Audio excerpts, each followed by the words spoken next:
The వో of God. ఈ video చివరి వరకు చూడండి. దేవుని ఆశీర్వాదాలు పొందండి. దేవుని నామములో మీకు నా హృదయపూర్వక వందనములు. మిమ్మల్ని మీ కుటుంబమును దేవుడు బహుగా ఆశీర్వదించునుగాక.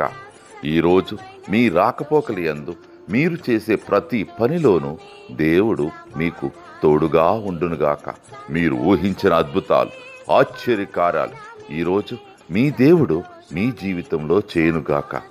ఈరోజు నీ దేవుడు నీతో మాట్లాడే మాట: నేను మొదటివాడను, కడపటివాడను, జీవించువాడను, మృతుడినైతిని గాని ఇదిగో యుగ యుగములు సజీవుడినై ఉన్నాను. ప్రకటన 1:18. I am the Alpha and the Omega, says the Lord God, who is and who was and who is to come, the Almighty. Revelation chapter 1 verses 8. సంతోషమే